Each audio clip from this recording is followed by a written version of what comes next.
tama niya istorya na iniyan atong grupo dili pa ini lisensyado san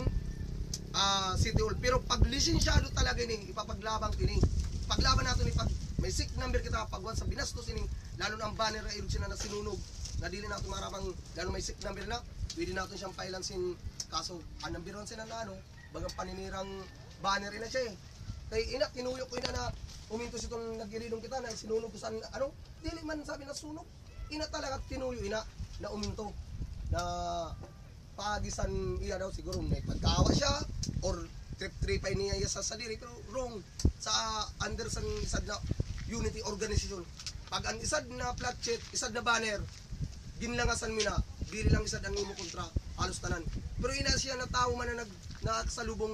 compress di ko pa nasolbong sa istorya kay dahil tama man na niya istorya wara pa sin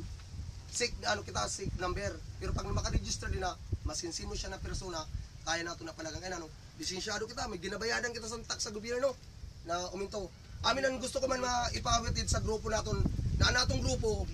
butangan nato na sin SIC number na ginatawag kag another itong insabi nga ni na sa group chat nato na insabihan ko na kada isang sa aton maghimo sin logo sang tropa na simbolo na dili lang amoy na itong sinabi ko na sa pimiro ang pimiro naton tugbungan siyempre